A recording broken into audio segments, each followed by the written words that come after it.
The Simplified Life, a simple system to organize your time, space, mind, and priorities. Published by Profound Audiobook. Introduction. A simpler life begins when you stop allowing everything to demand your attention. Every day brings decisions, responsibilities, possessions, messages, appointments, distractions, and expectations. Individually, many of these things seem harmless, but together they can create a life that feels heavier than it needs to be. Your home becomes harder to manage. Your schedule becomes crowded. Your mind remains occupied even when you are supposed to be resting. And somewhere along the way, the important things begin competing with the merely urgent. The answer is not to become more efficient at managing endless complexity. The answer is to remove much of the complexity in the first place. A simplified life is not an empty life. It is a life where your time, space, attention, and energy are deliberately directed toward what matters. In this audiobook, we will build a simple system for doing exactly that. You will learn how to decide what deserves your life, remove what no longer belongs, organize your surroundings, take control of your hours, clear mental clutter, protect your attention, reduce unnecessary commitments, simplify repeated decisions, and create systems that make everyday responsibilities easier to manage. But this is not a book about becoming perfectly organized. Life will never remain perfectly organized. New responsibilities will appear. New distractions will arrive. Your priorities will change. The real goal is to develop the ability to return to simplicity whenever life becomes complicated. Because when you remove what is unnecessary, something valuable appears in its place. Room to think, room to breathe, room to focus, and finally, room to live.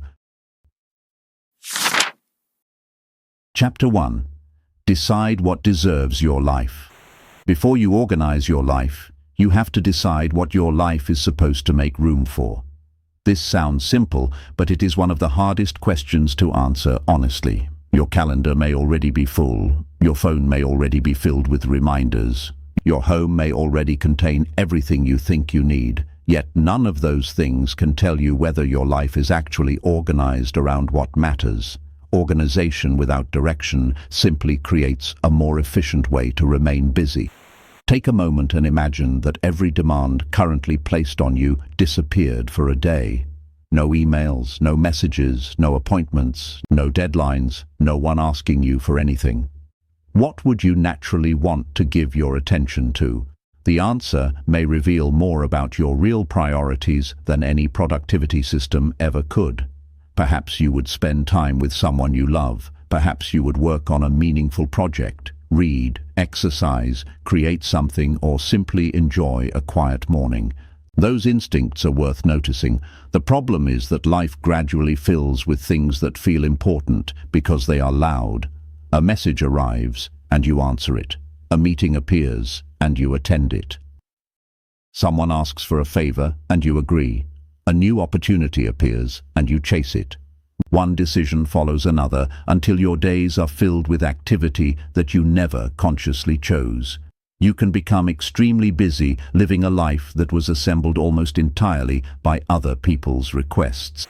Consider Preston Caldwell, a 36-year-old regional sales manager who had built a successful career and earned the respect of everyone around him. His calendar was packed from morning until evening. He accepted nearly every invitation, answered work messages late at night, and rarely turned down an additional responsibility.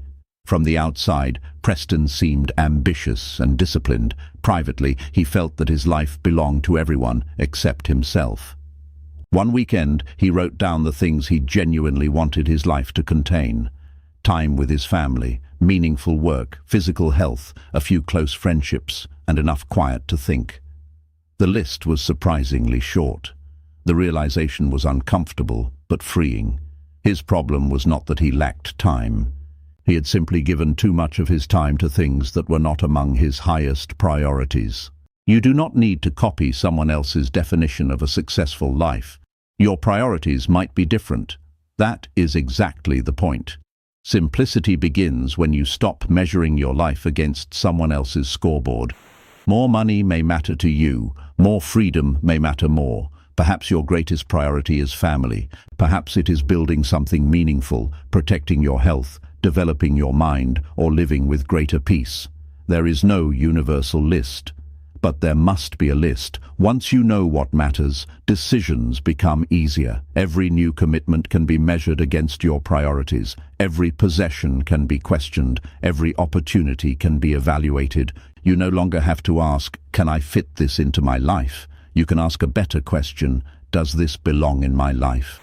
That question changes everything. It turns organization from a struggle against clutter into an act of choosing. You stop trying to make room for everything and begin making room for the right things. And when you know what deserves your life, removing what does not becomes much easier.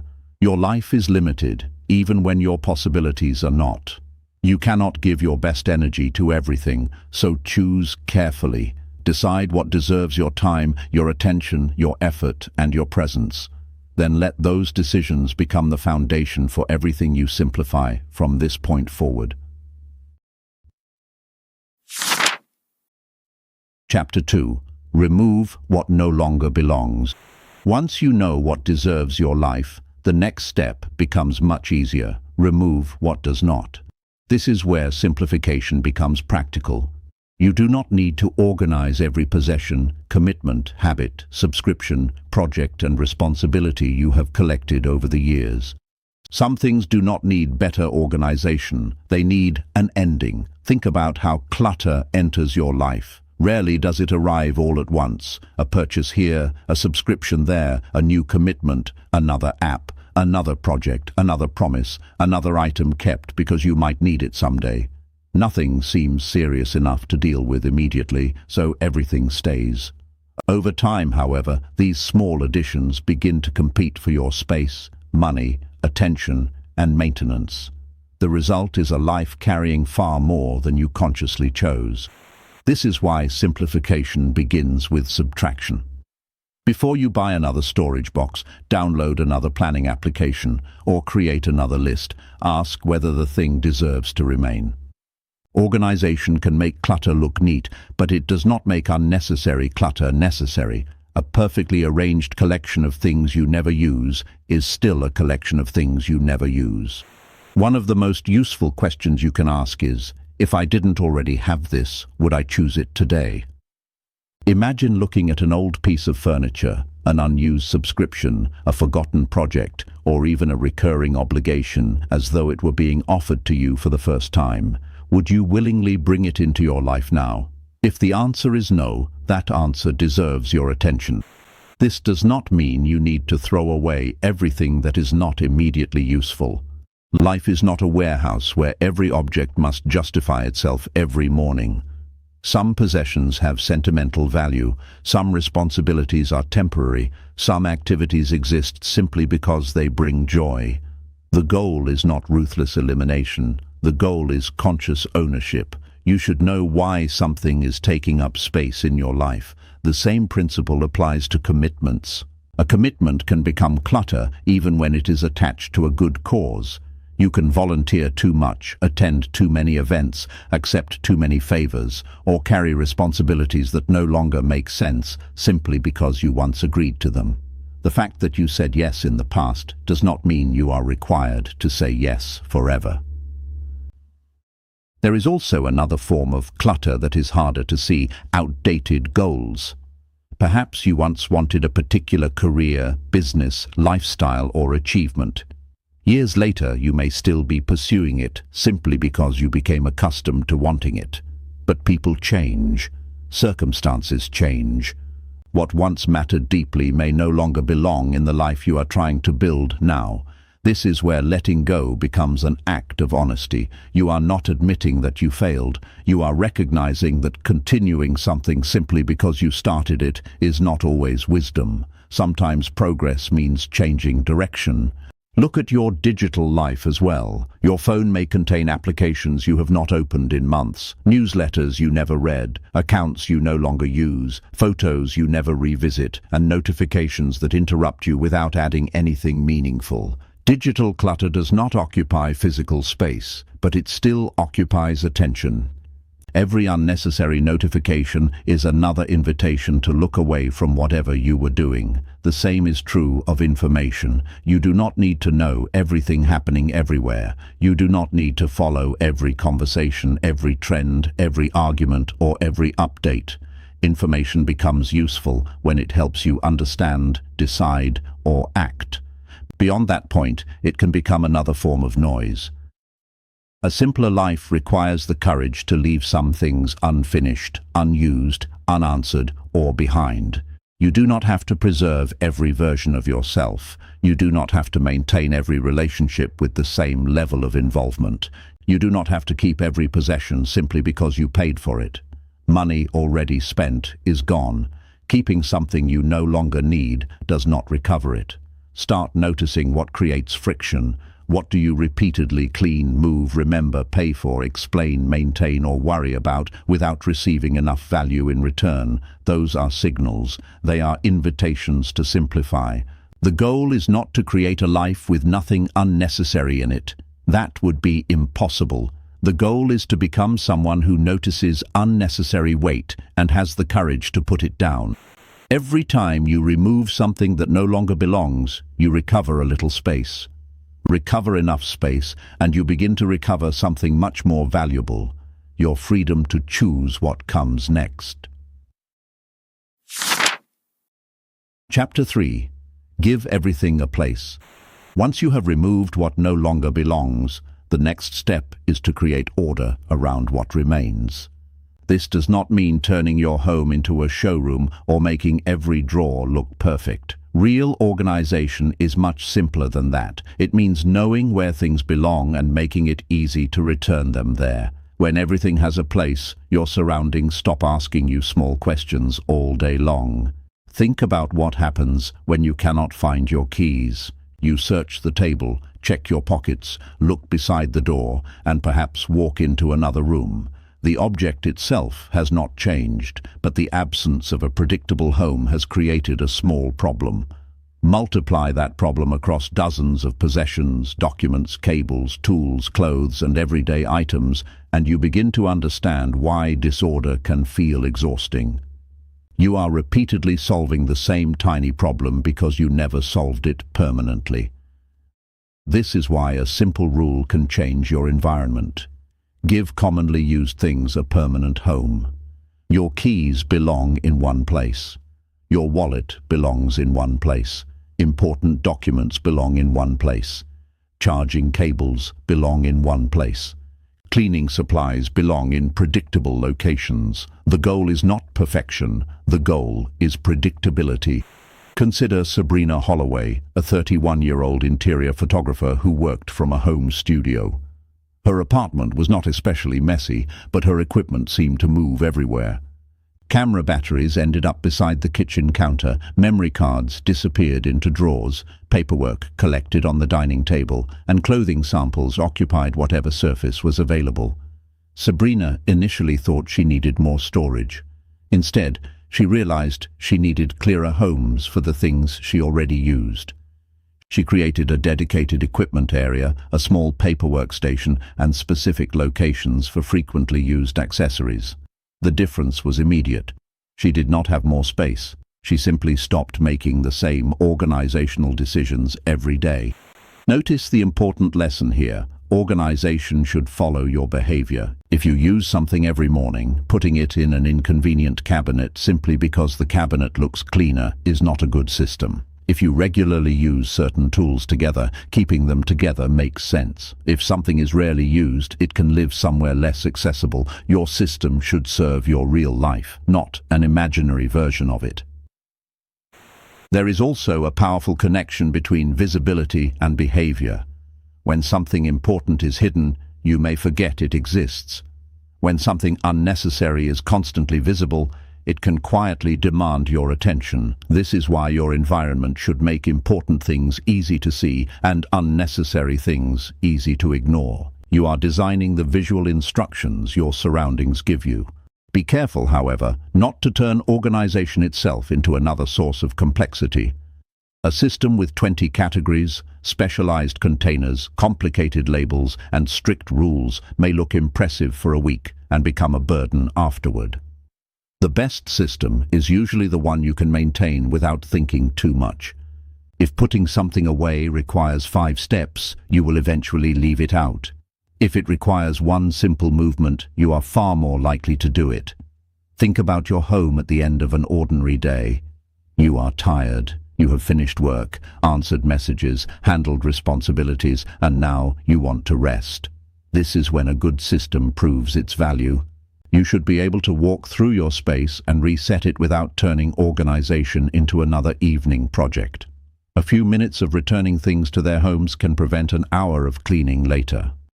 The same principle applies beyond your physical surroundings. Your computer files need places, your documents need places, your recurring tasks need places in your calendar or task system. Even ideas need somewhere to go when they arrive. When everything is scattered, you have to search. When everything has a home, you retrieve. And remember that organization is not about making your possessions look impressive. It is about making your life easier. Your home should support you. Your desk should support your work. Your digital environment should support your attention. Your systems should reduce friction instead of adding another layer of work. Begin with one small area today. Choose something you interact with frequently and decide where it belongs. Then make that location permanent. Do the same with another item tomorrow. Over time, these small decisions create something powerful, an environment that quietly takes care of itself. When everything has a place, you spend less time searching, less time deciding, and less time restoring order. You simply know where things go, and that small sense of certainty creates something much larger, a life that feels easier to navigate. Chapter 4. Take control of your hours. Time does not become organized simply because you have a calendar. You can fill every square on a schedule and still feel that your day belongs to everyone except you. Taking control of your hours begins with a different idea. Your time needs direction before it needs structure. If you do not decide where your hours should go, other people, notifications, emergencies, habits, and small distractions will gladly decide for you. Look at an ordinary day and notice how easily it can become reactive. You wake up and check your phone. One message leads to another. You answer something that was not urgent. You open an email and remember another task. You begin working, but an interruption pulls you somewhere else. By evening, you have been active for hours, yet the work that mattered most is still waiting. Nothing dramatic happened. Your time simply leaked away through dozens of small openings. The first step is to stop treating every hour as equally available. Some hours are naturally better for thinking, creating, solving problems, exercising, connecting with people, or simply recovering. You do not have to become obsessed with optimizing every minute. In fact, that would create another form of complexity. Instead, notice when your energy is strongest and protect those periods for the things that deserve your best attention. Suppose your mind is clearest in the morning. That period should not automatically become the place where you process every message and complete every minor administrative task. Your freshest hours are valuable. Give them to work that requires judgment, creativity, concentration, or courage. Smaller tasks can often wait for the part of the day when your energy naturally declines. At the same time, do not make the mistake of filling your entire schedule. A calendar packed from morning until night may look organized, but it leaves no room for reality. A conversation takes longer than expected. A project becomes complicated. Someone needs your help. You need a break. Life rarely follows the exact timeline you imagined at the beginning of the day. A useful schedule has space inside it. Think of your day as a container. If you fill it completely, even a small, unexpected event causes everything else to spill over. Leave some room, and the same event can be absorbed without destroying the entire structure.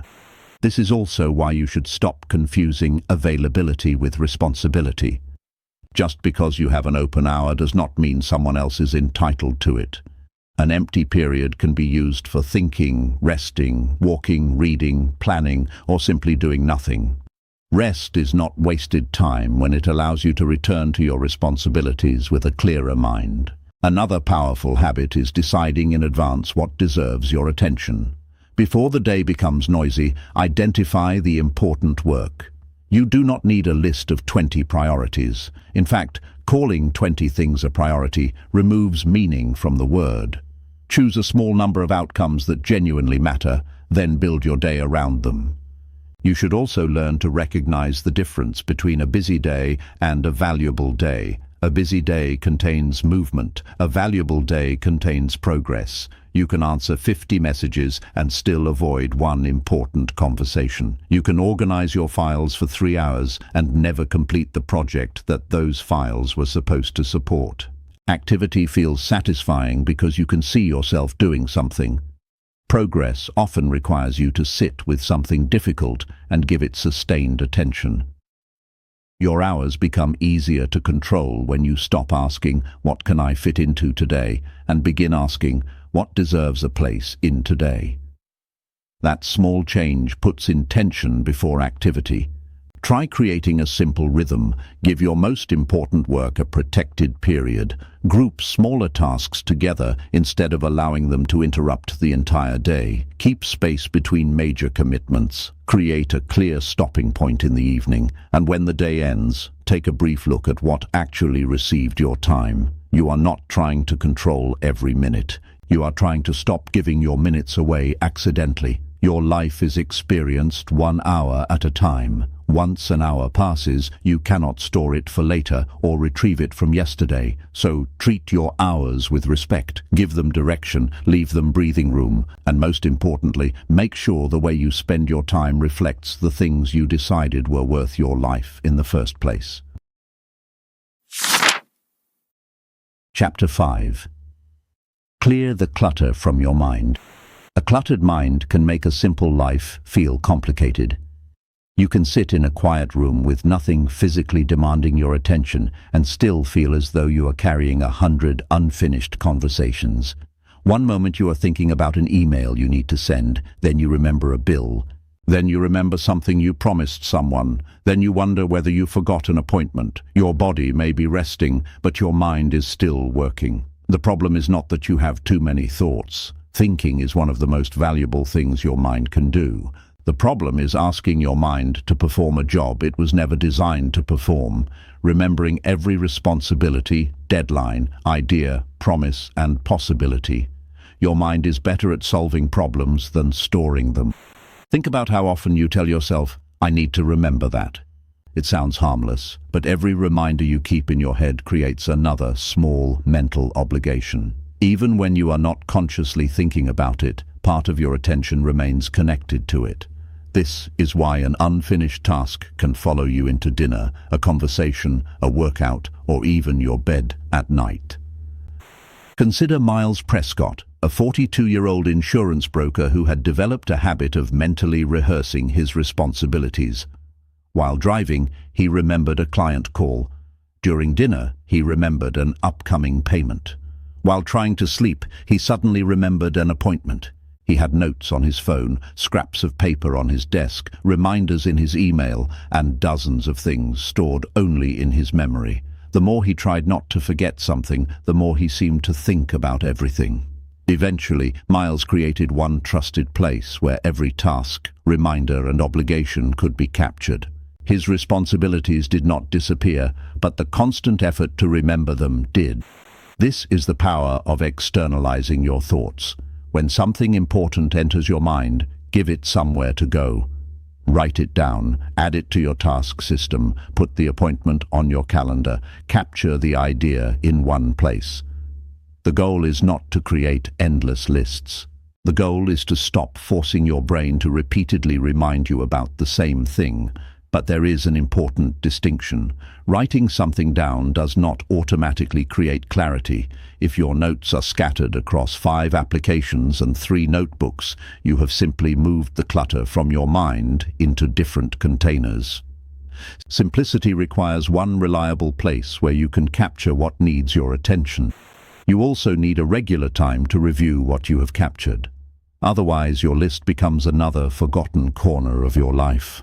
A short daily review can help you see what needs action, what can wait, what should be scheduled, and what no longer matters. A weekly review can help you step back and see the larger picture. There is another kind of mental clutter that cannot be solved with a task list: unresolved decisions.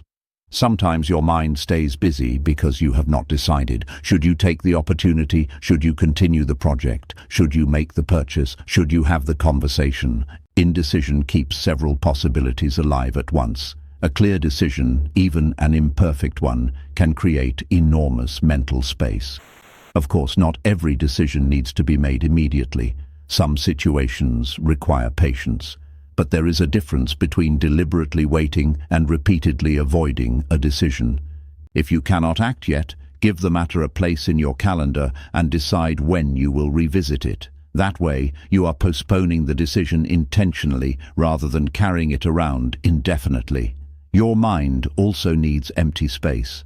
If every quiet moment is filled with scrolling, videos, podcasts, messages, or background noise, your thoughts never get a chance to settle. Silence may feel uncomfortable at first because it exposes the thoughts you have been avoiding, but with time, quiet becomes restorative.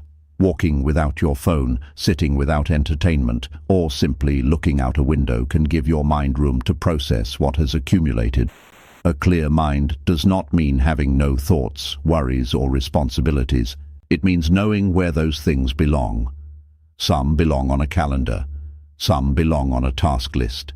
Some require a decision. Some require a conversation. And some simply need to be released. You do not need to remember everything. You need a system you can trust. Once you stop using your mind as a storage room, you can use it for what it does best: thinking clearly, noticing deeply, solving meaningful problems, and being fully present in the life happening right in front of you. Chapter 6. Do what matters first. A day can become full before you ever get to the thing that matters most. You answer a few messages, check your email, make a phone call, tidy something, respond to a request, and handle several small tasks that give you the satisfying feeling of being productive. Then you look at the clock and realize that the important work is still waiting. The problem is not that you did nothing. The problem is that you allowed the easy things to consume the time and attention that should have gone to the meaningful things. This is why simplicity requires more than managing time. It requires deciding what comes first. When everything is treated as equally important, your attention becomes scattered. You move from one task to another without ever giving enough energy to any of them. A simpler approach is to identify what deserves your best effort and put it ahead of the things that merely happen to be convenient. Ask yourself a question at the beginning of the day: what would make today genuinely valuable? The answer does not have to be a huge achievement. It might be finishing an important section of a project, having a difficult conversation, preparing for an important meeting, exercising, spending meaningful time with your family, or making progress on something you have been postponing. What matters is that the answer represents something important rather than something merely available. Urgent tasks often shout louder than important ones. An email can arrive with a notification, a phone can ring, someone can ask for an immediate response. Important work is often quieter. It may not send you a reminder. It may not create a sense of urgency. But months or years from now, that quiet work may matter far more than the messages you answered today. Imagine 2 hours at the beginning of your morning. You could spend them responding to every new message, checking updates, organizing files, and handling small requests. At the end, you would feel busy, or you could spend those same 2 hours making meaningful progress on the project that could change the direction of your work. Both choices use the same amount of time. Only one creates significant progress. This is why your best hours deserve protection. Pay attention to when your mind is naturally sharpest. Some people think clearly early in the morning. Others reach their strongest concentration later in the day. Once you understand your natural rhythm, stop giving your best mental energy to tasks that could be completed when your attention is lower. Doing what matters first does not mean ignoring everything else. Bills still need to be paid. Messages still need responses. Meetings still need to happen. Household responsibilities still exist. The point is to prevent maintenance from consuming the entire day. Important work should not always receive whatever energy happens to remain after everything else has been handled. You can also simplify your daily priorities by choosing one main outcome. Not 10, not 15. 1. There may be several things you need to accomplish, but having one clearly identified priority gives your day a center. If unexpected problems appear, you can return to that center and ask whether they truly deserve to displace it. There is a subtle danger here, though. You can become so focused on accomplishing important things that you forget the value of being present. A meaningful life is not a never-ending productivity contest. Spending an hour with someone you love may not produce a measurable result, but it can still be one of the most important things you do that day. Prioritization is not only about work, it is about deciding what deserves your presence. At the end of the day, take a moment to ask yourself what actually received your best attention. Did you give it to what mattered, or did the day simply happen to you? Do not use the question to criticize yourself. Use it to learn. Tomorrow gives you another opportunity to arrange your attention more deliberately. You will never have enough time to do everything. That is not a problem to solve. It is a reality to accept. The freedom comes from knowing that you do not need to do everything. You need to do the right things. When you consistently place what matters before what merely demands attention, your days begin to feel different. You stop chasing completion and start creating progress. You stop measuring success by how much you handled and begin measuring it by whether your time went toward the life you actually want to build. Chapter 7.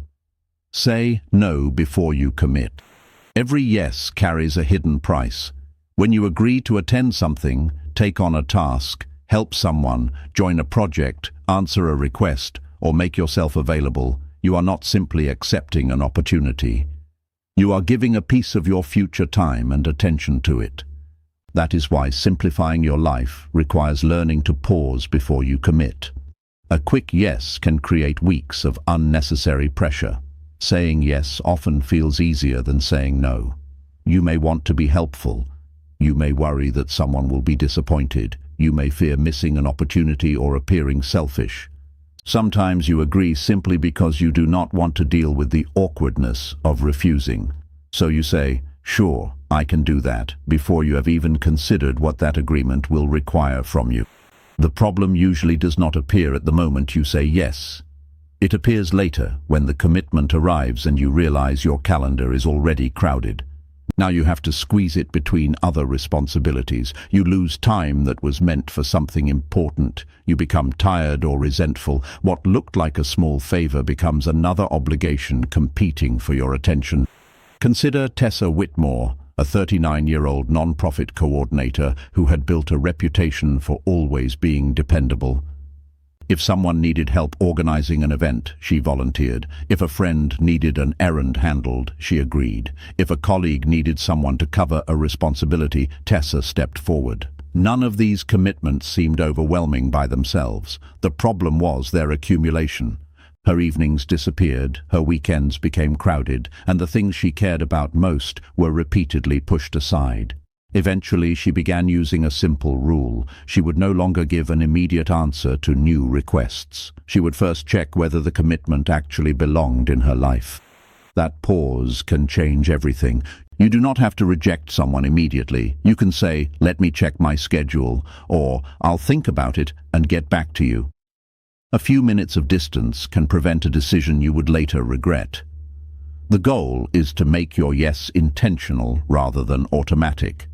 You should also understand that saying no does not require a long explanation.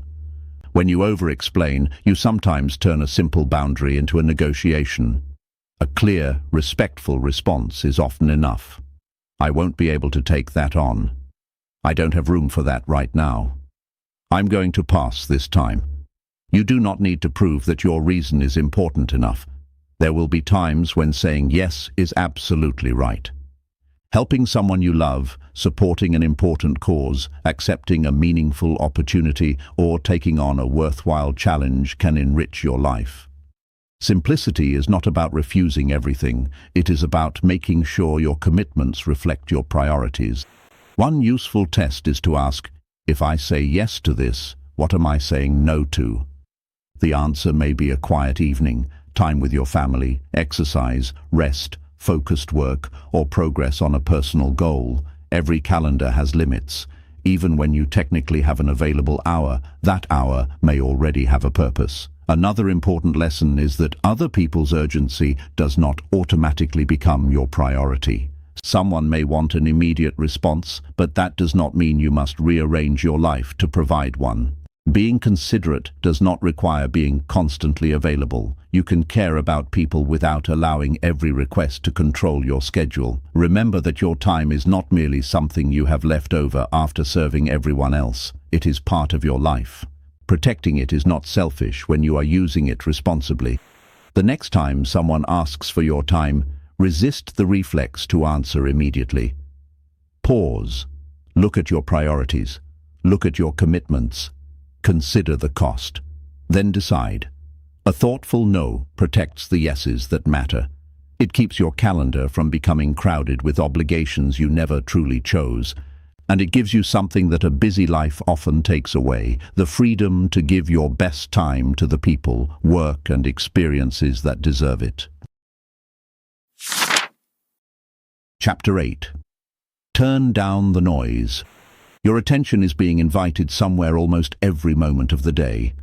A notification appears, a message arrives, a headline catches your eye, a video begins automatically, someone sends you a link, an email asks for a response. Even when nothing demands your attention directly, you may reach for your phone simply because silence feels unfamiliar.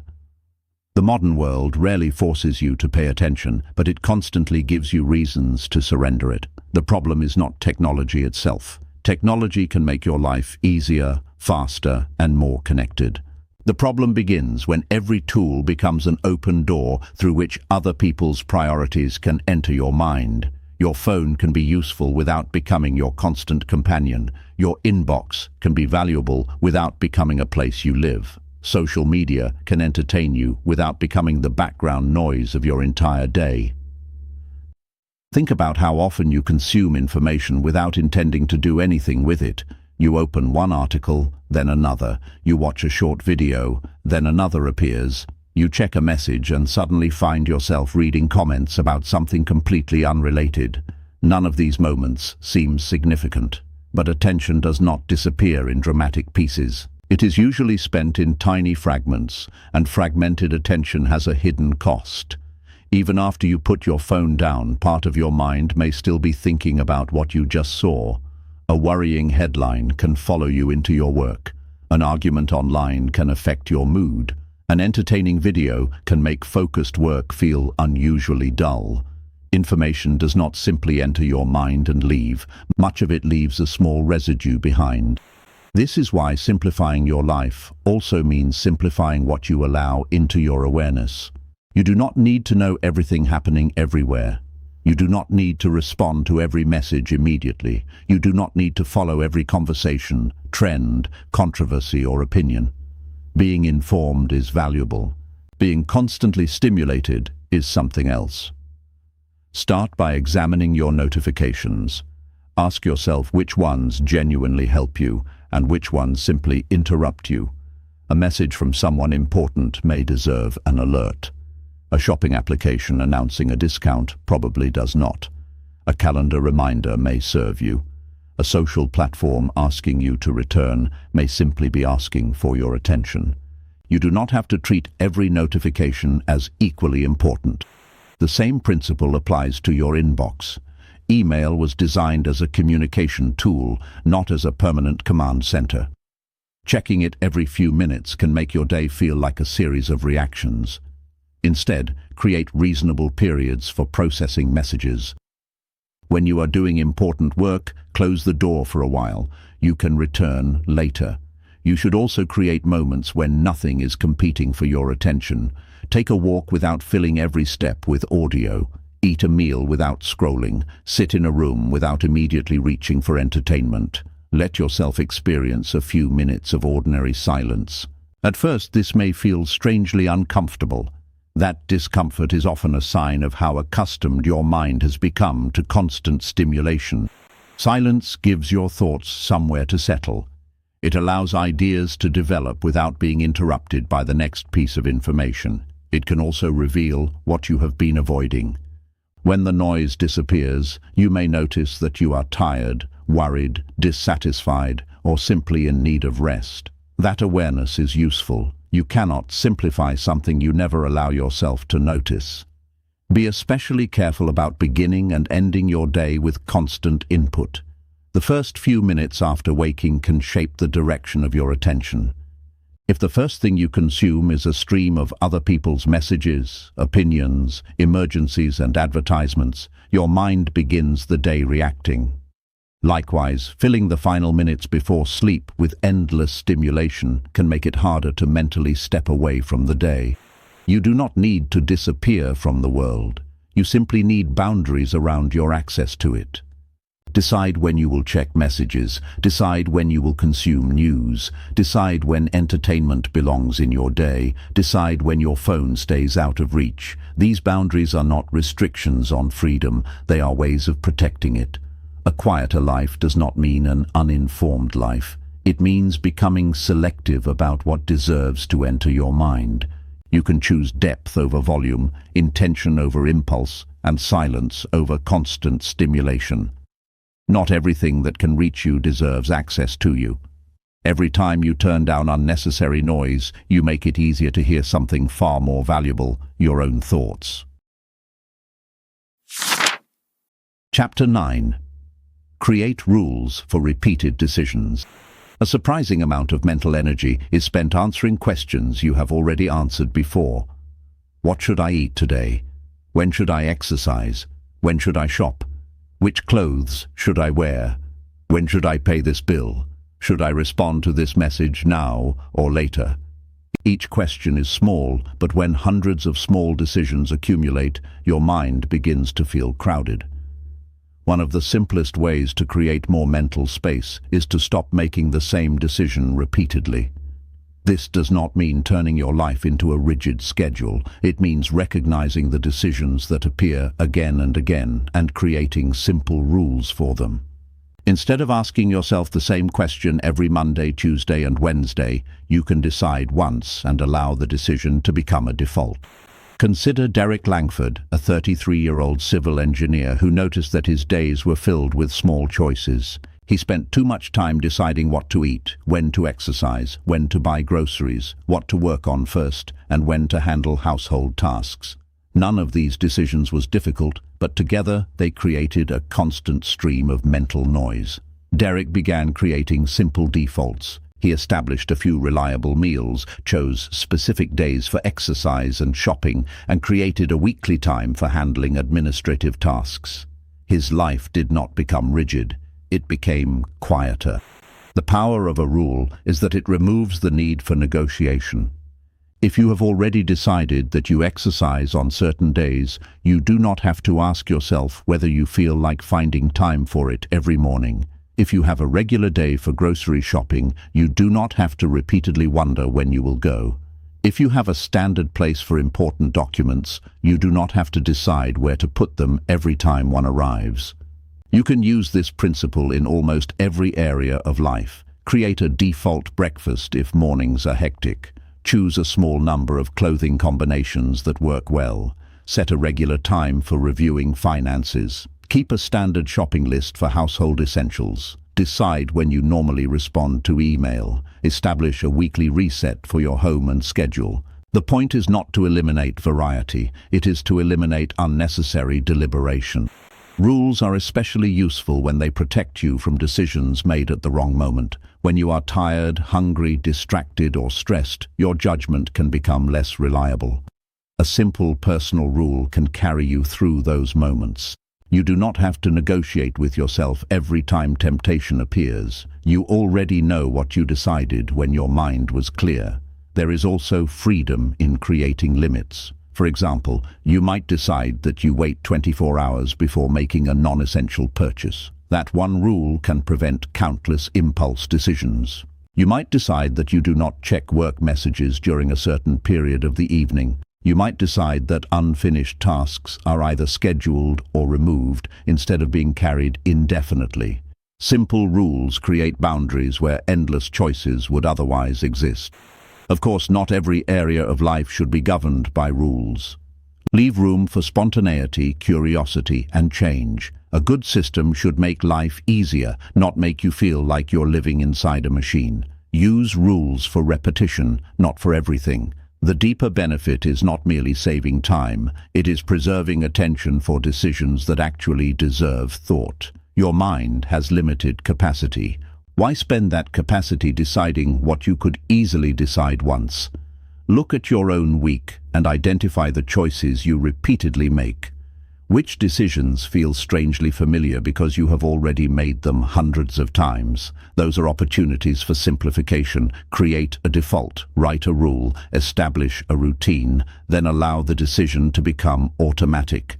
Life will always contain important choices that require judgment. You will have to decide where to live, what work to pursue, whom to trust, and what kind of person you want to become. Those decisions deserve your full attention. You do not need to waste the same mental energy deciding what time to buy groceries. A simple rule can quietly save you hundreds of decisions over the course of a year. And when you stop repeatedly answering small questions, you create more room for the questions that truly matter. Chapter 10. Guard the quality of your attention. You can have plenty of time and still feel as though you have accomplished nothing meaningful. The missing ingredient is often not time, but attention. An hour spent jumping between messages, tabs, notifications, conversations, and half-finished tasks is not the same as an hour spent completely engaged with one important thing. Your clock may measure 60 minutes, but the quality of those minutes depends on where your mind actually goes. Attention is one of the most valuable resources you possess because whatever receives your attention receives a portion of your life. When you concentrate on a conversation, you are giving that person your presence. When you focus on meaningful work, you are investing yourself in its outcome. When you spend an evening endlessly scrolling, you are still spending your attention, whether or not you consciously decided to do so. The difficulty is that modern life rewards fragmentation. You can answer a message while watching a video, check an email while eating, switch between several browser tabs while working, and glance at your phone during a conversation. Because each interruption takes only a few seconds, it can feel harmless.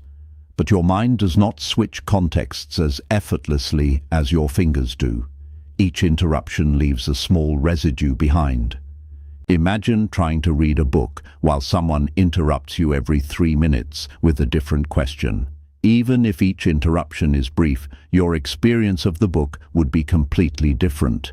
You would lose the thread, reread sentences, and struggle to enter the deeper ideas. Your workday can operate the same way when notifications and interruptions constantly pull you away. This is why focused attention requires protection. When something important deserves your concentration, make it difficult for distractions to reach you. Silence unnecessary notifications. Close irrelevant tabs. Put your phone somewhere outside your immediate reach.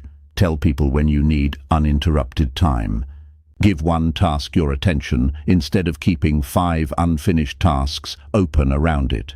You may discover that the hardest part is not removing external distractions, but resisting the urge to create your own. Sometimes, the moment a task becomes difficult, you suddenly feel the need to check something.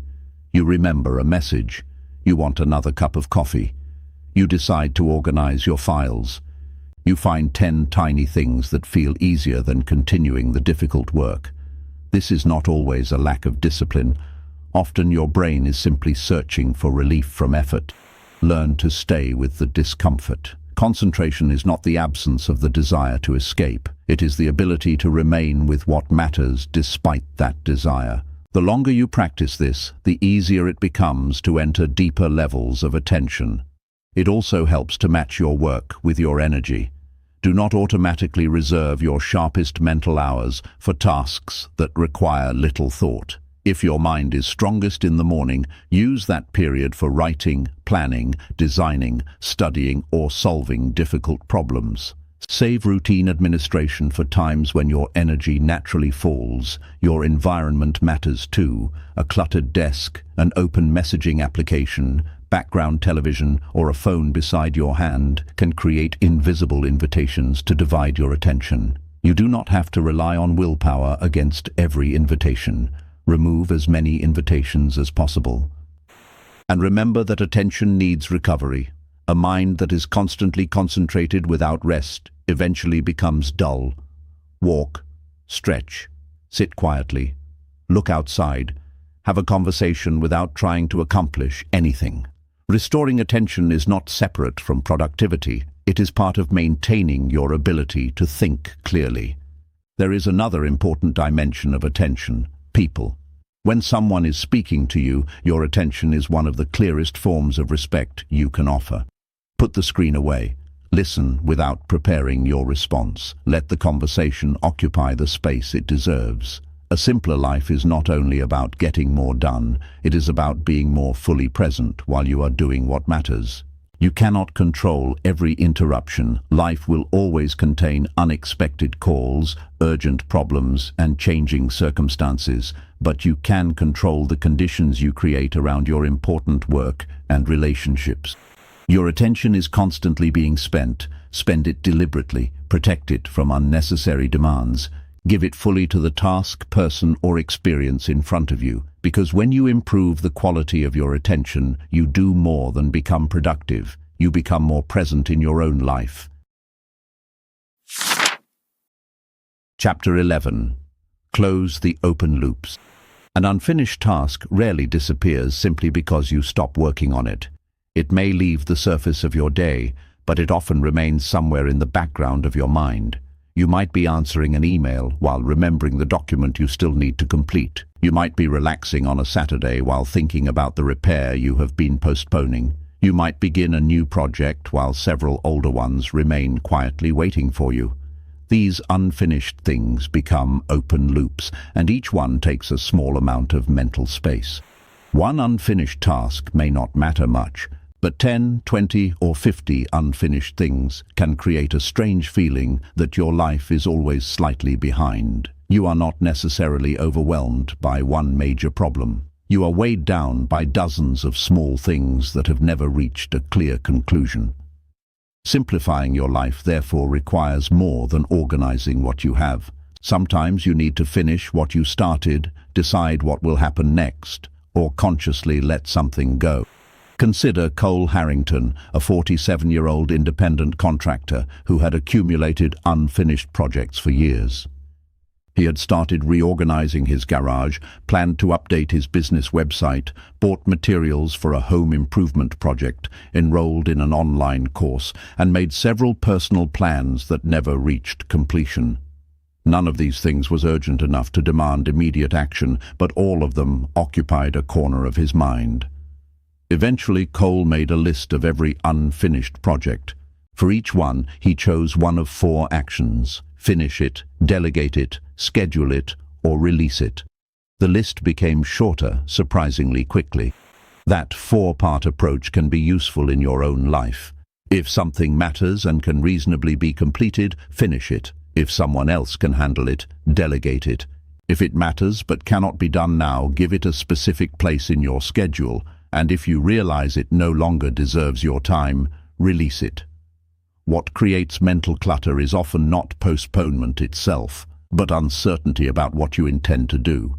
Consider the difference between saying, "I need to deal with that sometime," and saying, "I will handle that Saturday morning."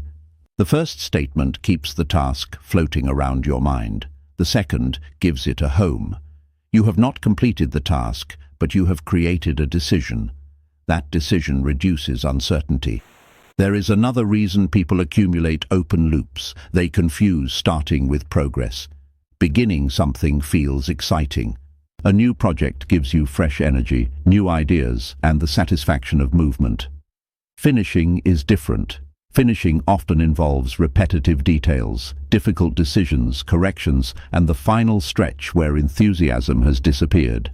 This is why learning to finish is an important form of simplicity. You should also become comfortable abandoning things. Not every unfinished project deserves completion. Sometimes you started with information you no longer have. Sometimes your interests changed. Sometimes the expected benefit is no longer worth the effort. Continuing simply because you have already invested time is not always wise. The time is already spent.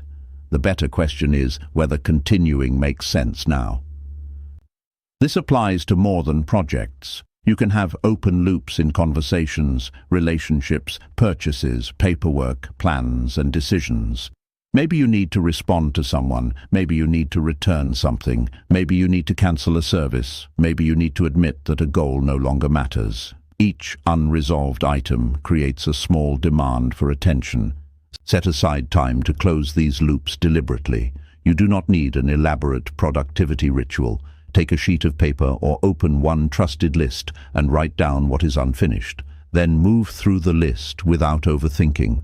Finish what can be finished. Schedule what needs time. Delegate what someone else can handle. Remove what no longer belongs. The relief can be surprisingly powerful. Your circumstances may not change dramatically, but the background noise becomes quieter. You no longer have to remember dozens of unresolved matters because each one has a clear direction. A simpler life is not a life where everything is finished. That would be impossible. It is a life where unfinished things are not allowed to remain vague forever. Close what you can. Schedule what matters. Release what no longer belongs. And when something remains unfinished for a while, make sure it is unfinished by choice, not by neglect. Completion creates space. A clear decision creates space. Letting go creates space. And every bit of space you recover gives your mind more room to focus on what deserves your attention now. Chapter 12. Make the simple choice the easy choice. You do not have to make every good decision through willpower. In fact, one of the simplest ways to improve your life is to arrange your surroundings so that the better choice requires less effort. When the right action is convenient and the wrong action is inconvenient, you do not have to fight yourself all day. Your environment begins doing some of the work for you. Think about how easily your surroundings influence your behavior. If a glass of water is sitting beside you, you are more likely to drink it. If your phone is within reach, you are more likely to check it. If your running shoes are buried at the back of a closet, exercising becomes slightly harder to begin. None of these decisions is dramatic, but repeated hundreds of times, small differences in convenience can shape your entire life. This is why simplification is not only about removing things, it is also about arranging what remains so that everyday life flows more naturally. You want important actions to have a short path between intention and execution. If you want to read more, keep a book where you naturally sit. If you want to prepare healthier meals, make useful ingredients easy to reach. If you want to spend less time on your phone, do not keep it beside you every time you work or rest. The same principle works in reverse. Make unnecessary behavior slightly harder. You do not need to eliminate every temptation from your life. You simply need to stop making distractions effortless. Log out of applications you compulsively check. Remove unnecessary notifications. Keep distracting websites out of your immediate workspace. Put tempting purchases on a waiting list instead of buying them instantly. Small amounts of friction can interrupt automatic behavior long enough for you to make a conscious choice. Your mornings are a particularly useful place to apply this principle. The first decisions of the day can determine how much mental energy you spend before your important work even begins. If your clothes are prepared, your workspace is ready, and the things you need are already in place, you remove several unnecessary decisions. You are not becoming rigid. You are simply refusing to make tomorrow solve problems that today could easily prevent. Evening routines can work the same way. Before you finish the day, take a few minutes to return your space to order. Prepare anything you will need in the morning, review your schedule, and identify the first important task for tomorrow. These actions may seem almost too small to matter, but they create a smoother transition between one day and the next. Instead of waking up and immediately figuring everything out, you begin with a path already prepared. Weekly routines can create an even stronger effect. Choose a regular time to review your calendar, clear unnecessary tasks, tidy important areas, check upcoming responsibilities, and reset your environment. The purpose is not to spend an entire day organizing your life. It is to prevent small amounts of disorder from becoming large problems. This approach also changes how you think about discipline. Discipline is valuable, but constantly forcing yourself to do something difficult is exhausting. If a behavior repeatedly matters to you, ask whether you can change the environment around it. Instead of asking, "How can I become strong enough to resist this every day?"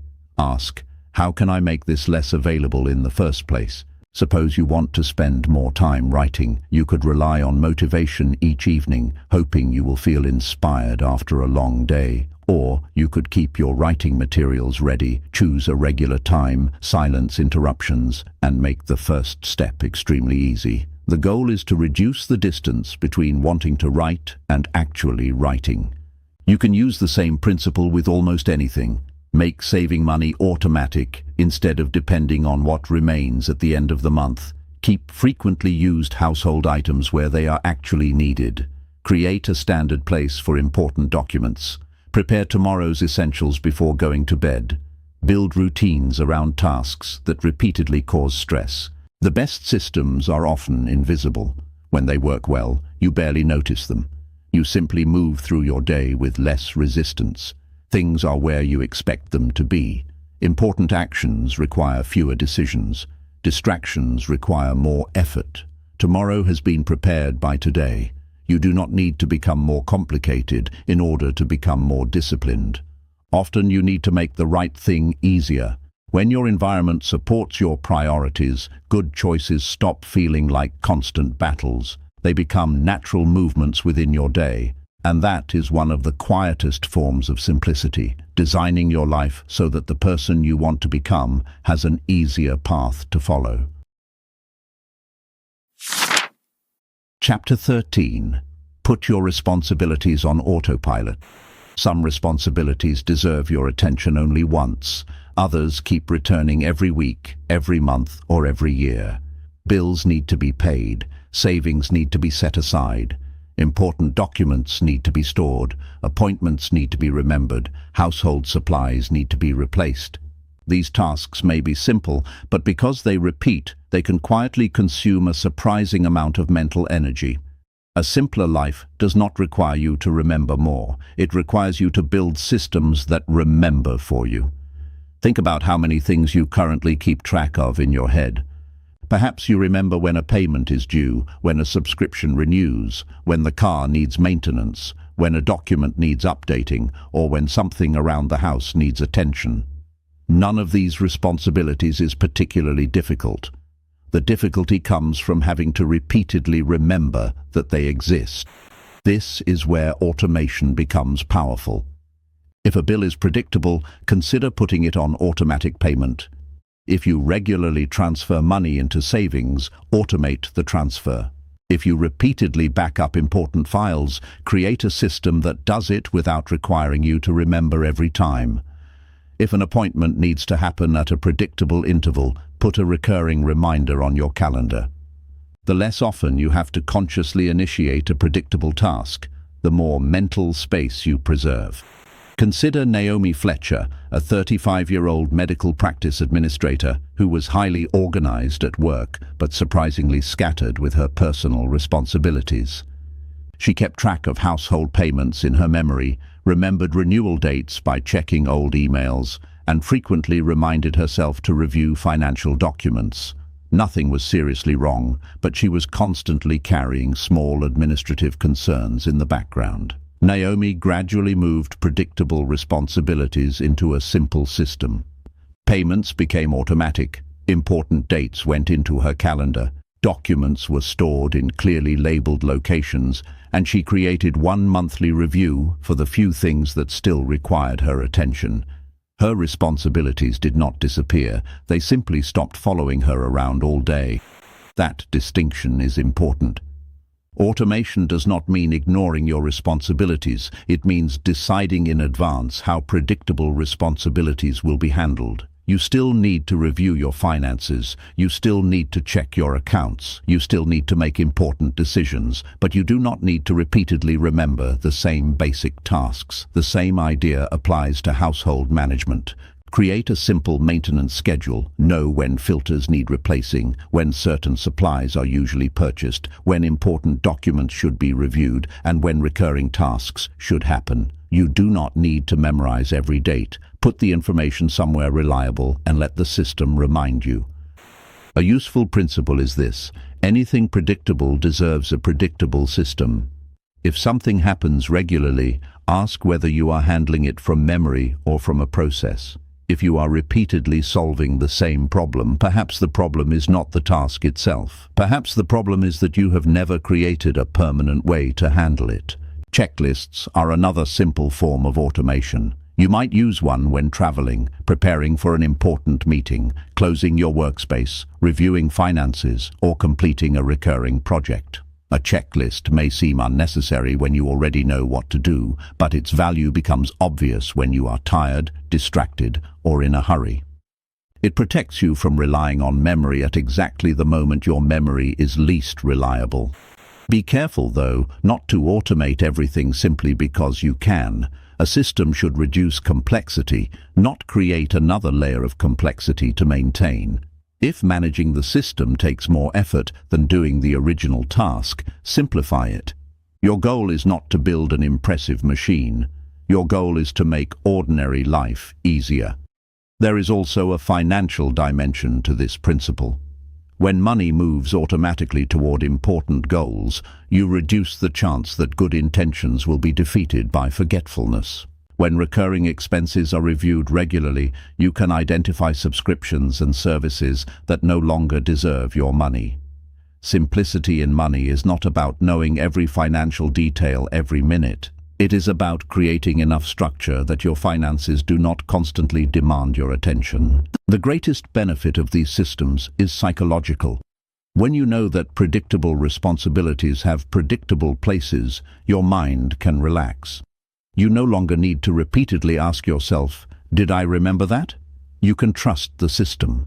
Your life will always contain responsibilities that require your personal attention. Some decisions cannot be automated. Some conversations cannot be scheduled away. Some problems require judgment, but many ordinary tasks do not need to occupy your thoughts every day. Build a simple system for them. Automate what can be automated. Schedule what needs to be remembered. Store what needs to be kept. Review what needs occasional attention. The purpose is not to escape responsibility. It is to stop carrying responsibility unnecessarily. When routine obligations have a reliable system behind them, your attention becomes available for the things that only you can do. Chapter 14. Make room for what matters. Simplifying your life is not ultimately about having fewer possessions, fewer commitments, fewer tasks, or fewer distractions. Those things are only the means. The real purpose of simplicity is to create room for something better. If you remove clutter but fill the empty space with more noise, you have not really simplified your life. You have simply created more capacity to become busy again. This is an important distinction because productivity can easily become another form of excess. You can become so focused on organizing your schedule that you forget why you wanted more control over your time. You can become so efficient at completing tasks that you never stop to ask whether those tasks deserve to be completed. You can build beautiful systems around a life that does not actually feel meaningful. So ask yourself, what do you want your simpler life to make possible? Perhaps you want more time with your family. Perhaps you want to read, exercise, travel, create, learn, build a business, spend time outdoors, or develop a skill that has been waiting quietly in the background. Perhaps what you really want is not another achievement at all.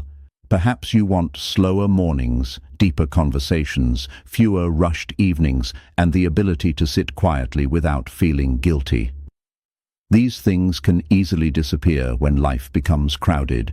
Important experiences rarely demand your attention with the same urgency as emails, deadlines, notifications, and appointments. A message can interrupt you immediately. A relationship usually cannot. A meaningful hobby does not send you a reminder when you have neglected it. Your health may remain quiet for years before demanding your attention. This is why what matters most can gradually receive the least space. You have to protect room for it deliberately. That might mean leaving an evening unscheduled instead of filling it with another obligation. It might mean reserving one morning each week for a personal project. It might mean having dinner without your phone nearby. It might mean taking a walk without turning it into another productivity exercise. It might mean saying no to something attractive because you know that accepting it would crowd out something more valuable. An empty space is not necessarily wasted space. An empty hour can be where an important idea appears. An unplanned afternoon can become a meaningful memory. A quiet room can give you the mental distance needed to understand a problem. A free weekend can reconnect you with someone you have been too busy to call. This is why you should resist the urge to fill every gap you create. When you remove something from your calendar, do not immediately replace it. When you finish a project, do not automatically start another. When you clear a room, do not feel obligated to buy something to occupy the empty space. Let the space remain empty long enough to discover what it is capable of holding. Simplicity also gives you greater presence. When your mind is not constantly occupied by unfinished tasks and unnecessary demands, you can pay closer attention to the moment you are actually living. You can listen to a conversation without thinking about the next thing on your schedule. You can enjoy a meal without checking your phone. You can spend time with someone without mentally calculating what you should be doing instead. This is one of the greatest rewards of an organized life. Organization is not supposed to make you permanently busy. It should make it easier to be present. There will always be more things you could buy, accomplish, learn, attend, watch, read, or pursue. The world will always offer you another possibility. You will never reach a point where everything has been done and nothing else could be added. That means the question cannot be, how much more can I fit into my life? The better question is, what deserves the space I have? Your time is limited. Your attention is limited. Your energy is limited. These limitations are not problems to eliminate. They are boundaries that force you to choose. Choose relationships that deserve your presence. Choose work that deserves your effort. Choose experiences that make you feel alive. Choose rest when your body needs it. Choose silence when your mind needs it. Choose growth when you are ready for it. And allow yourself to leave some space between these things. A simplified life is not a smaller life. It can actually become a deeper one.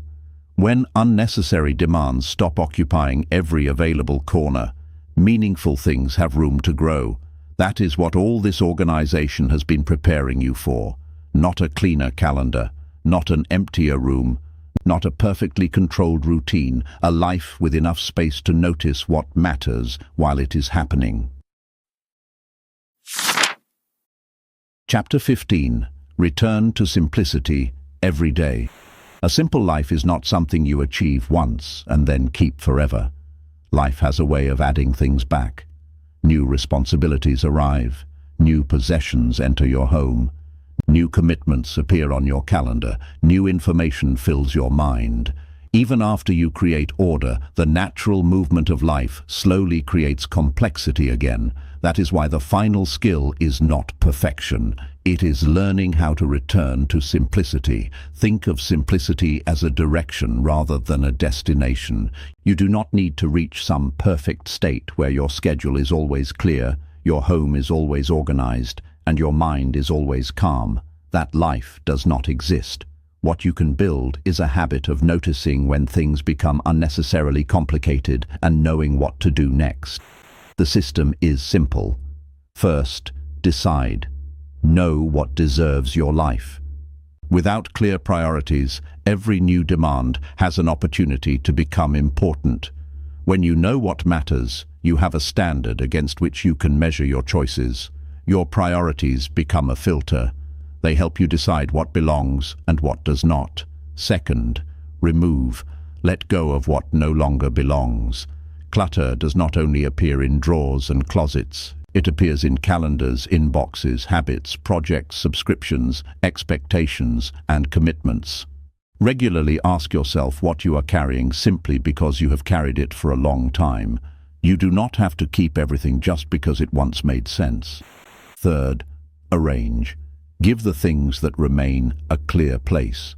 Your possessions need homes. Your responsibilities need systems. Your tasks need a trusted place to be captured. Your important activities need room in your schedule. Good organization reduces the number of small decisions you have to make throughout the day. Fourth, prioritize. Once everything has a place, decide what deserves your best attention. Important work should not always receive whatever energy remains after everything else has been completed. Give your best hours to what matters most. Protect your relationships, your health, your meaningful work, and the things that give your life depth. Fifth, systemize.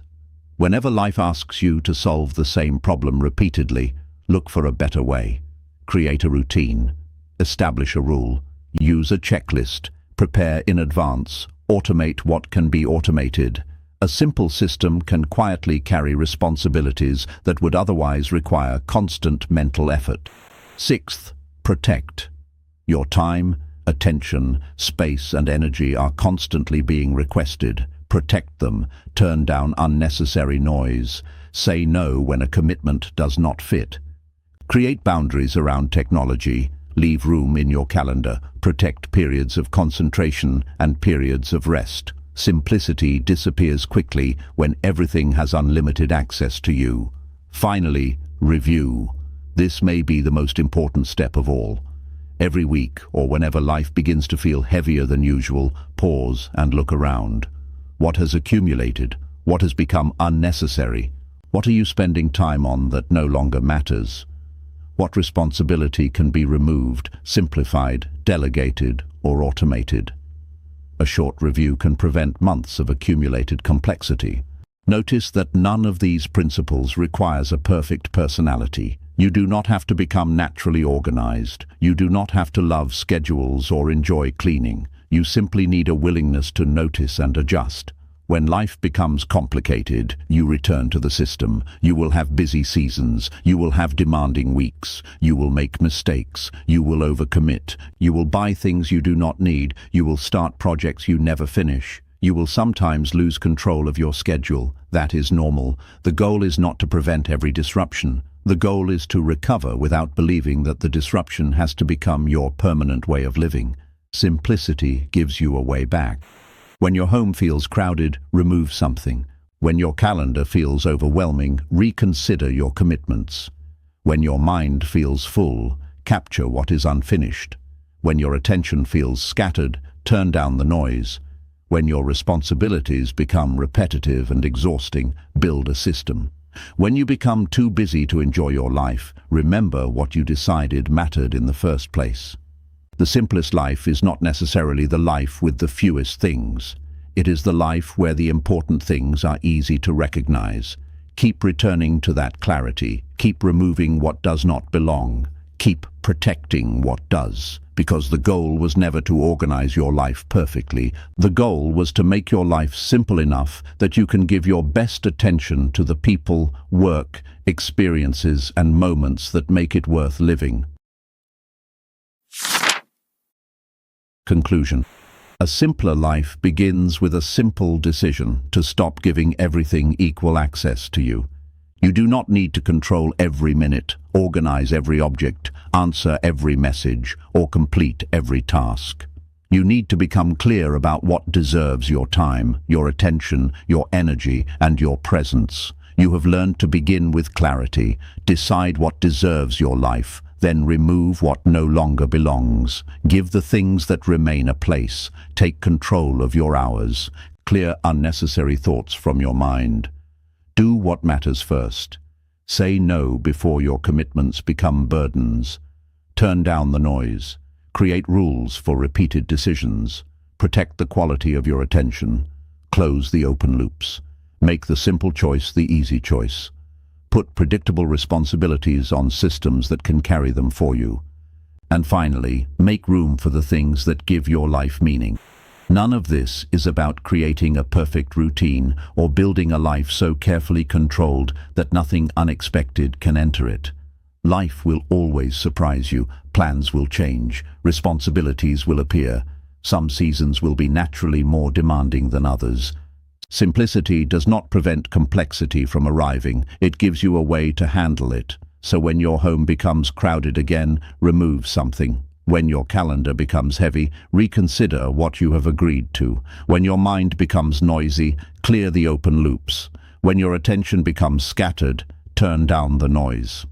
When you find yourself doing the same difficult task repeatedly, create a better system. And when you become so busy that you forget why you wanted a simpler life, return to your priorities. Remember that empty space is not a failure. An empty room can breathe. An empty hour can restore you. A quiet mind can think. An unscheduled afternoon can become a memory. Space gives important things somewhere to exist. Your life does not need more complexity to become more meaningful. It needs enough clarity to recognize what already matters.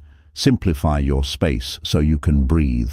Simplify your time so you can choose. Simplify your mind so you can think. Simplify your priorities so you can live. And perhaps that is the simplest definition of all. A simplified life is not a life with nothing in it. It is a life with nothing unnecessary standing between you and what matters.